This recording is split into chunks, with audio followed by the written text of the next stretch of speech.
वेद पाठशाला में आपका हार्दिक स्वागत है। परमेश्वर का वचन जीवित, पवित्र एवं सामर्थी है। आशा है श्रोता कि आज के वचन के द्वारा आपको आत्मिक लाभ प्राप्त होगा। तो लीजिए प्रस्तुत है आज का ये संदेश। श्रोता मित्र, प्रभु में आपको मेरा नमस्कार। यह परमेश्वर की योजना है कि परमेश्वर की सामर्थ को परमेश्वर की योजना के अनुसार परमेश्वर के लोगों द्वारा पूरा किया जाए। सो पुराने नियम के सह सुसमाचार अर्थात एजरा व नेहमाया की पुस्तक का मूलभूत संदेश यही है। यह पुस्तक उन सिद्धांतों और नमूनों को बताती है ताकि परमेश्वर का कार्य परमेश्वर के लोगों द्वारा पूरा हो सके। यदि आप परमेश्वर के कार्य में सहभागी हैं, यदि आप परमेश्वर के कार्य में सहभागी होना चाहते हैं और यदि आप चाहते हैं कि परमेश्वर का कार्य आपके द्वारा पूरा हो, तो आपको चाहिए कि आप एजरा व नेहमाया में आएं और देखें कि ये पुस्तकें हमें परमेश्वर के कार्य के विषय में क्या कहते हैं। एजरा उन 12 सिद्धांतों को हमें बताता है। यदि वे चाहते हैं कि मनुष्य का कार्य परमेश्वर का कार्य बन जाए, तो उन प्रतिनिधियों को उसका अनुभव प्राप्त करना है। एजरा की पुस्तक के सर्वेक्षण में हमने उन 12 सिद्धांतों को एजरा की पुस्तक की रूपरेखा में देखा था।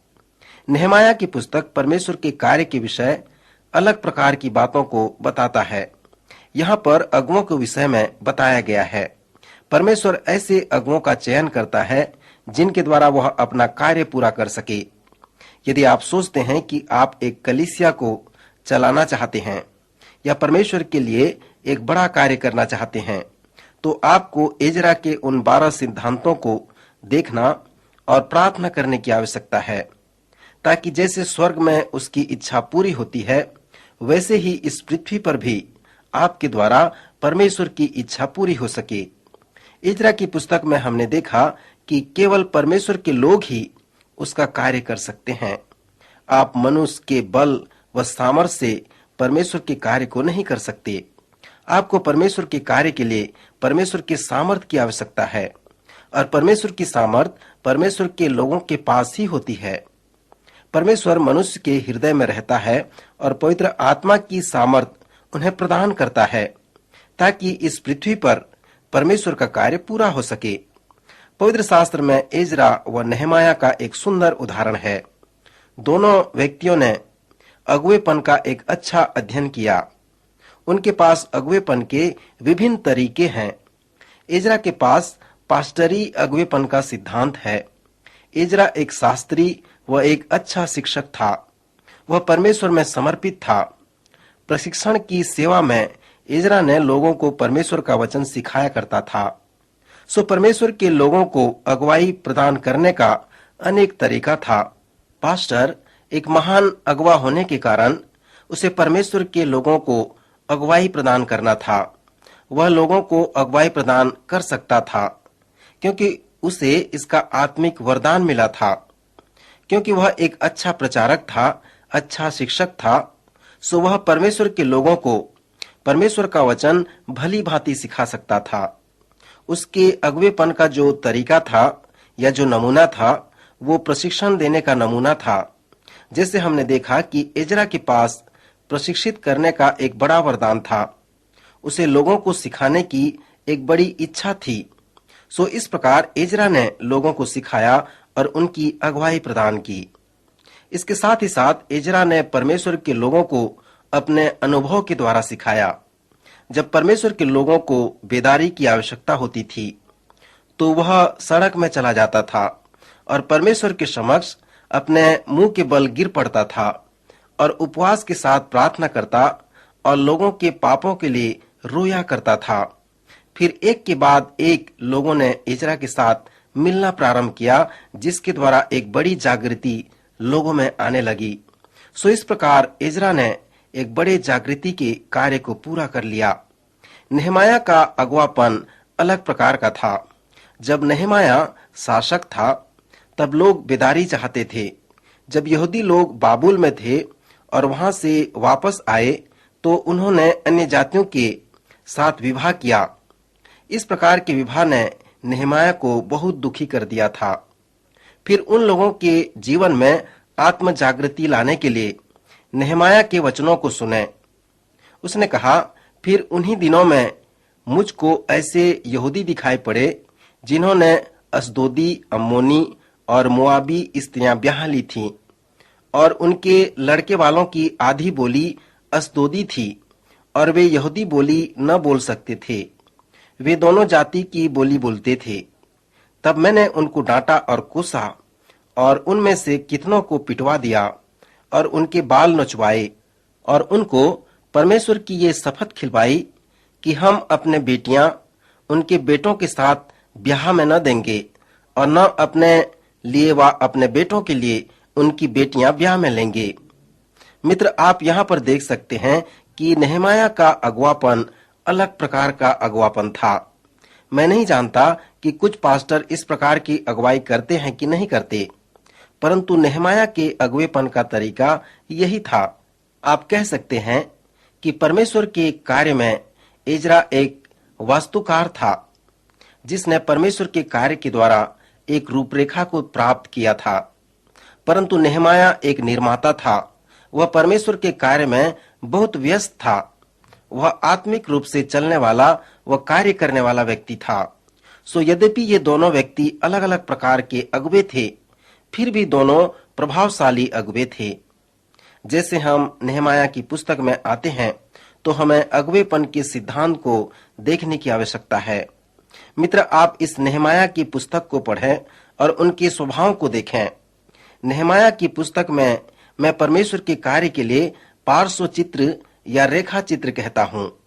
यह पहला स्वभाव है जिसे परमेश्वर ने अपने कार्य के लिए ऐसे व्यक्ति को प्राप्त किया जो नेहमाया के दिनों में पूरा हो सके।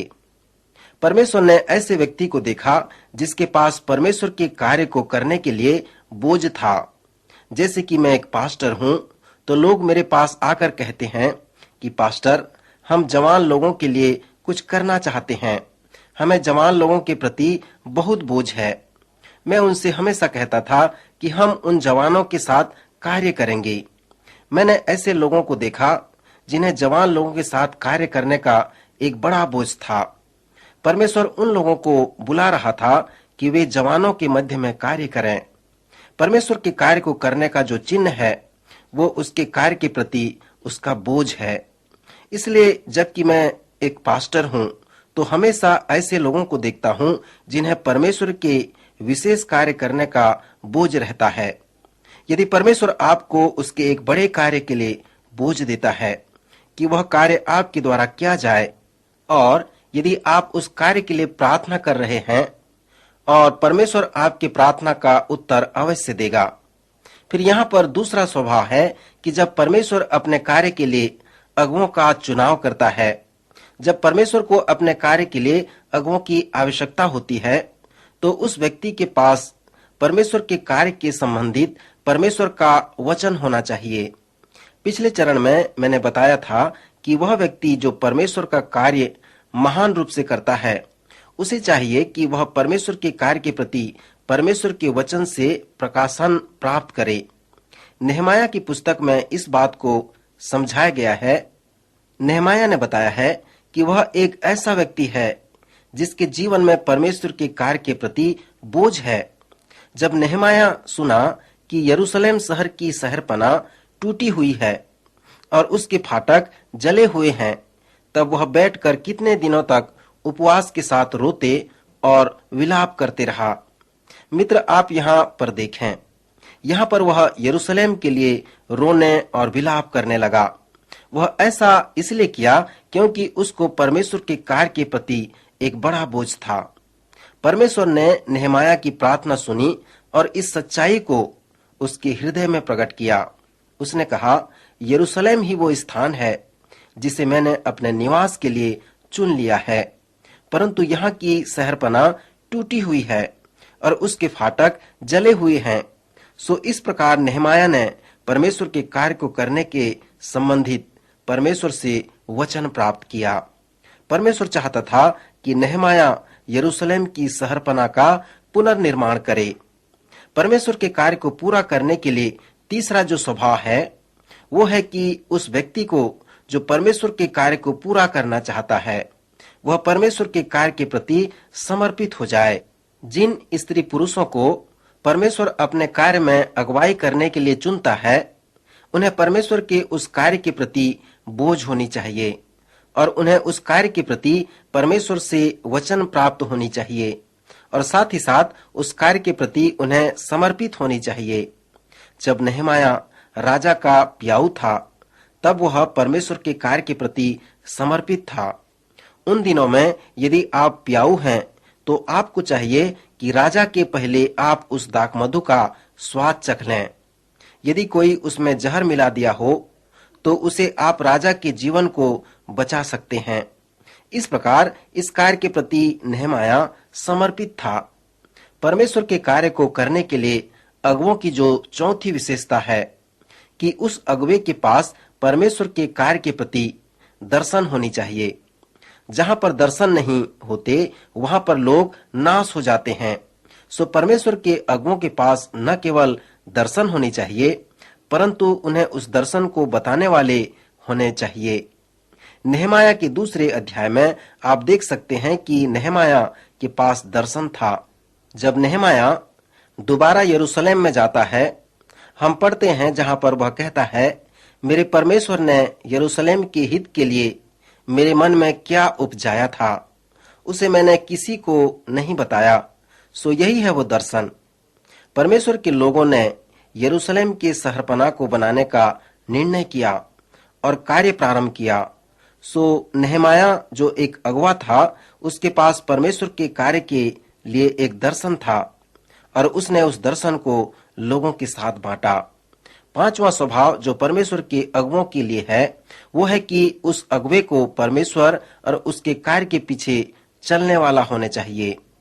जब वह अगुवा जिसके पास परमेश्वर का दर्शन है उस दर्शन को परमेश्वर की प्रजा को बताए तो लोगों को उसके पीछे चलने चाहिए। छठवीं बात जो परमेश्वर के अगुवों के लिए है वो है जब वे परमेश्वर के कार्य में आगे बढ़ेंगे तो उनका विरोध और निंदा होने लगेगा, परंतु इससे घबराने और पीछे मुड़ने की आवश्यकता नहीं है, क्योंकि कार्य जो है वो परमेश्वर का कार्य है, वही आपको संभालेगा। सातवीं बात जो परमेश्वर के अगुवों के लिए है कि उनका जीवन प्रार्थना का जीवन होनी चाहिए। आठवीं बात परमेश्वर को महान अगुवा मानकर सेवा के कार्य को आगे बढ़ाने चाहिए। नौवीं बात कि परमेश्वर के कार्य में विरोध व रुकावट करने वालों के प्रति उन्हें धार्मिकता का रोष व क्रोध प्रकट करनी चाहिए। प्रभु इन वचनों द्वारा आपको आशीष दे। अभी आप सुन रहे थे कार्यक्रम वेद पाठशाला। श्रोता, हमें विश्वास है कि इस कार्यक्रम के द्वारा आपको आशीष मिली है। यदि इस कार्यक्रम के विषय में अधिक जानकारी प्राप्त करना चाहते हैं या बाइबल अध्ययन से संबंधित कोई प्रश्न हमसे पूछना चाहते हैं तो आप हमें इस पते पर लिखें। हमारा पता है कार्यक्रम Ved Pathshala, Vishwavani, post box number 731, Faridabad 7, Haryana. पता एक बार फिर से सुन लीजिए। कार्यक्रम Ved Pathshala, Vishwavani, post box number 731, Faridabad 7, Haryana. तो इसी के साथ आज के कार्यक्रम का समय यहीं पर समाप्त होता है। अगले कार्यक्रम में आपसे फिर भेंट होगी। तब तक के लिए हमें आज्ञा दीजिए। नमस्कार।